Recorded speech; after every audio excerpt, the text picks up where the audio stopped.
Venom, the ultimate antithesis to Spider-Man. Akuma, Street Fighter's supreme master of the fist. I'm Wizard and he's Boomstick, and it's our job to analyze their weapons, armor, and skills to find out who would win a death battle. The word symbiosis refers to two organisms living in beneficial harmony, such as when two beings bond over an obsessive, psychotic desire to kill Spider-Man. Eddie Brock was an up-and-coming journalist on the brink of national success when life decided to just shit all over him. One day, Eddie published an article incriminating a man he thought was a serial killer.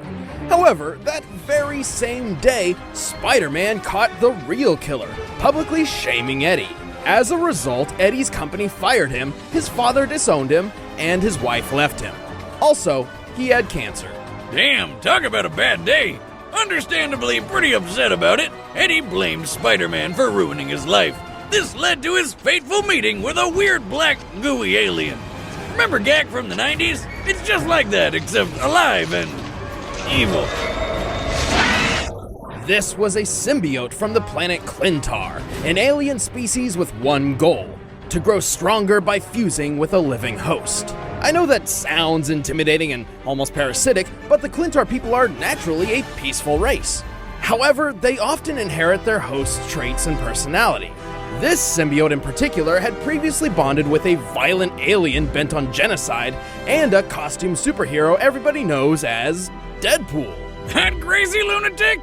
Oh, there's no way this symbiote is sane after that. It wasn't. Afterward, it bonded with Spider-Man, who experienced this rage and lunacy firsthand. Horrified by this, Spider-Man eventually discarded the symbiote. Unaware the alien had determined Spidey was its ideal host and became obsessed with him. Much like bar trash Cindy that sometimes you go home with but never really want to see her again. So what do you get when you combine an angry man and a black goo monster both hatefully obsessed with the same guy? Most just call him Venom. Did you know? Eddie came up with the name Venom because he felt he was spewing venom from the tabloids he worked at. Seriously? I give that origin a 3 out of 10. Thank God the name's cool at least, and Venom's abilities are even cooler. He's insanely strong, ridiculously agile, and has a fast-paced healing factor. He can power through bullets with no problem at all. Plus, the symbiote carries some of the abilities of its previous owners, including Spidey. That means he can climb on walls and shoot webbing strong enough that Spidey himself can't break through. Technically speaking, Venom simply reproduces the webbing effects via one of his more useful powers, shape-shifting. This symbiote can act as a liquid, allowing it to increase Venom's size for intimidation, or even mimic Eddie's everyday clothing for discretion. Not to mention, Venom can morph into a wingsuit to glide through the air, isolate and purge toxins from its host's body, straight up turn invisible, or even just sprout spikes for simple stabbing weapons. With these abilities seemingly limited only by his twisted imagination, Venom has tangled with many of his world's heavy hitters. He's defeated Spider-Man without having a host, resisted Ghost Rider's penance stare, and shaken off the Hulk's infamous thunderclap. That's right, he's even taken blows from the likes of the Juggernaut and the Hulk. Even if Venom does get injured, the symbiote can rapidly heal its host. From broken bones, impalement through the chest, or even blasts from an anti-tank rocket. He's also so speedy that he can catch up to bullets in mid-flight. But if he doesn't feel like it, he'll just take the shot and spit it back with deadly force. He's strong enough to bust down metal doors with his fists, tear apart large military trucks, or throw cars several blocks away. I mean, part of that's gotta be Brock. Have you seen how much that dude can lift? Most impressively, Venom once held up a giant carnival ride similar to a Ferris wheel, even after getting struck by one of his worst weaknesses, a sound gun. A sound gun? That's pretty lame. So, I could just beat him if I scream really loud? With enough sound or literal firepower, yes, you could force the symbiote to expose the vulnerable host underneath. Though I should note that repeated exposure has helped Venom build up some tolerance. Also, while the symbiote is highly versatile, Venom is not exactly a strategist. Unsurprising given his apparent insanity. I like being bad. It makes me happy. The symbiote also requires a diet containing the chemical phenethylamine. Pheno, what? You buy that at the store, or? No, it's found in certain fungi, chocolate, and brain matter, which the symbiote greatly hungers for. Oh great, now it eats brains! God, this guy is literally a living nightmare. Eddie, is that you? There's no more Eddie and no more symbiote. Only Venom. This is the Japanese kanji for heaven, symbolic of the infinite sky above and the one who stands before it. And the last thing you'll ever see when you meet Akuma. Trained by Master Gotetsu at an early age, Akuma was practically born into the ways of fighting. He and his brother Goken were taught the form of Ansatsuken, literally meaning the assassination fist. You know how everybody says martial arts are all about meditation and being zen and all that other boring shit? Well, Ansatsuken ain't like the other guys. It combines judo, kenpo, and karate into a unique style that's all about murdering your opponent as fast as possible. Hell yeah! Unfortunately, the brothers' views on their training greatly differed. Goken rejected the violent methodology of the Ansatsuken, leaving to develop his own, less lethal variant of the form. Because a style called Assassination Fist clearly needed less assassination. Yeah. Good thing Akuma was all about the real deal. He got so hardcore he started training to embrace the biggest martial arts secret out there. The Satsui no Hado. Ever present, ever malicious, this is a manifestation of literal killing intent. Only Gotetsu had ever mastered this dark power. So it's like the dark side of the Force, but with karate? No, but sure. With the Satsui no Hado, Akuma gained great power at the cost of all compassion. This is the power of monsters. More like winners! Akuma got so good he challenged his master and killed him Sith style. With his ex-master's beads around his neck, he declared himself the new master of the Satsui no Hado. Obviously, this destroyed his relationship with Goken. The two brothers' destinies, let alone ideologies, were irreparably torn apart. But who cares when Akuma's perfected all the abilities of an overpowered Shoto character, and then some? He can rain down Go Hadoukens, teleport with the Ashura Senku, and take you for a whirl with the Tatsumaki Zankyukaku. And if Akuma ever wants to take things up a notch, he can summon forth the Kongo Kokoretsuzan, a geyser of pure energy strong enough to sink an island.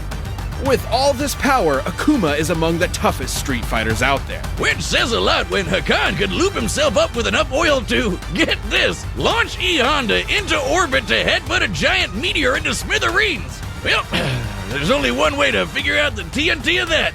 I've got the oil whiz, get ready to launch. That's okay. I've already done the math. It's over 500 trillion tons. Oh, can we still do it though? Fine.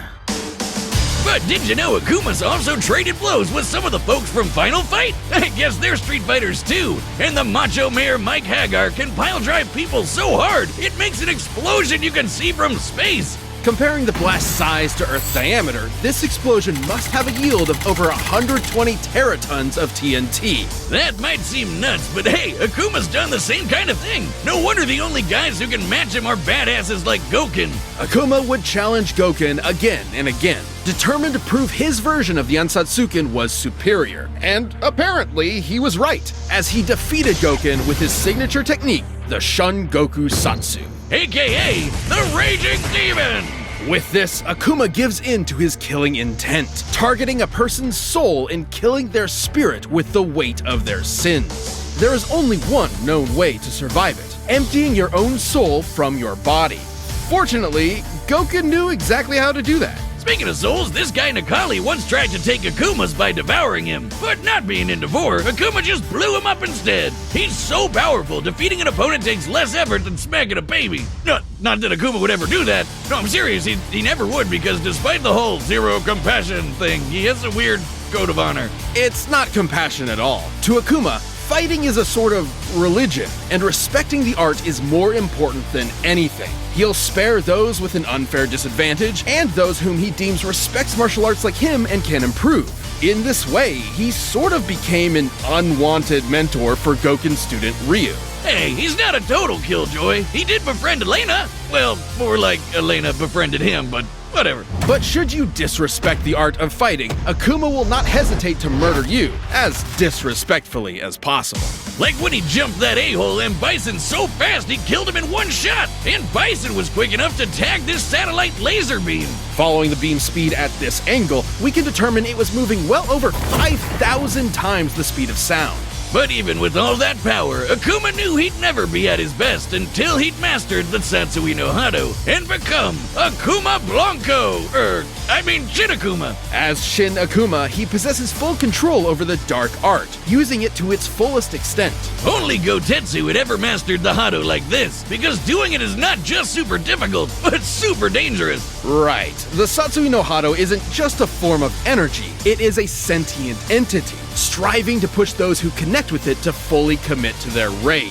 For when they do, they are no longer themselves. They become the Satsui no Hado itself. Yeah, like when it tried to take over Ryu and manifest it as its own evil person, Kage. Akuma truly believes the Hado is his best chance at becoming the ultimate world warrior, but he also knows that if he's not careful, he could lose himself to it. And when he does, the Hado will take his body and become the awesome, demonic Oni. Oh, he's super powerful. Oni's got all sorts of new moves and can easily overpower pretty much any other Street Fighter. In Japanese folklore, Oni are yokai, or demons, that spawn from the souls of the wicked upon death. However, in some legends, the most evil of humans can actually transform while still alive. Such as Shutendoji, a drunken monk who gave in to malice, became an Oni, and was so powerful he could not die, even after he was decapitated. Not so different from this big bad blue boy. But hey, Akuma hasn't lost himself to the dark side of the Hado yet. The dude split apart mountains, taking a leisurely trip to the bottom of the ocean, and literally leaped into the land above the clouds. He just jumped and he was there. Forget standing before heaven, this dude straight up flies above it. Akuma's lust for battle will likely never be sated, but his chosen path has been set. He will either be the world's deadliest man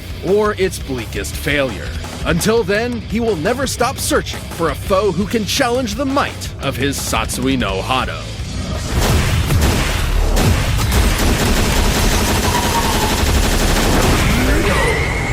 All right, the combatants are set. Let's end this debate once and for all. It's time for a death battle!